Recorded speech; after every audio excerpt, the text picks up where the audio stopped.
You know, too often people lose sight of the fact, I think, that serving in city council is a job, and one should be judged by the quality of the work that you do in that job. For some context, let me take you back to the spring of 2013. At that time, Robert Polillo was still trying to put together his house, and is still, unfortunately, trying to put together his house that was destroyed by Superstorm Sandy. Frank Kern had been serving on council since 2010 and had served admirably and proudly as a member of the minority party. In 2013, for the first time, Frank was in the majority, and Frank immediately set about trying to finally be able to put into effect so many of the cost-saving initiatives that he'd been pushing for ever since he first got on council.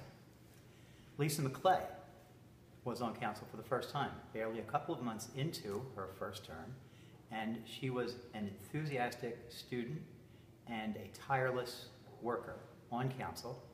She was constantly coming to me for any input and the insights I could provide her on council's business and different issues and policies that she wanted to get started. And beyond all of that, she was also beginning to put together what would become the Green Team and eventually lead to the very successful farmers market. She was brimming then and now with ideas.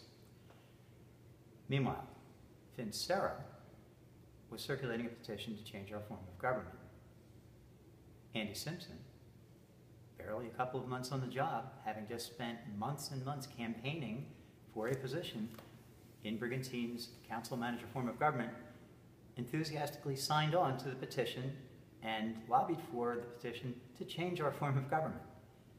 And most astonishing of all, Phil Gunther, having served for over 2 decades as the mayor in the council manager form of government, always with a majority, always with unlimited power, suddenly, barely a couple of months into the first period of time in those 20+ years when he didn't have the majority and didn't have absolute power, he decides that our form of government is at fault and we need to change our form of government. And he too signed on for and enthusiastically lobbied and pushed for the petition to change our form of government.